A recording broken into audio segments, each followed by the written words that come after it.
Les 18 mois de crise sanitaire que nous avons déjà subis ont particulièrement affecté artistes et acteurs culturels de notre territoire, plongeant certains et certaines dans une précarité alarmante.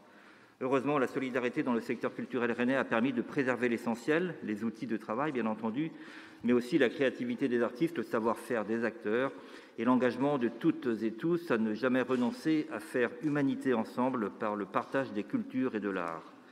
La ville a joué son rôle pendant ces 18 mois pour maintenir la cohésion et les liens entre structures culturelles et artistes et pour les aider, les uns et les autres, à adapter leurs actions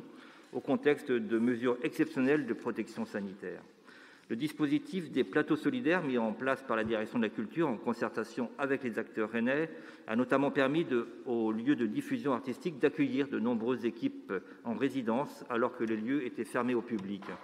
Ce compagnonnage remarquable entre équipes artistiques et structures de territoire, nous avons souhaité le pérenniser en construisant une nouvelle politique de résidence.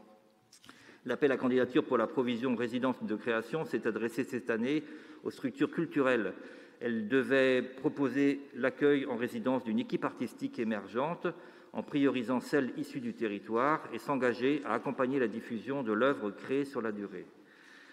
La DRAC s'est félicitée de ce nouveau dispositif de la ville et a souhaité le soutenir par un apport de 50 000 € qui se rajoute aux 112 000 € votés au conseil municipal de mars dernier. Je vous invite à approuver les 10 subventions présentées dans le rapport pour 13 résidences de création dans 10 structures culturelles rennaises,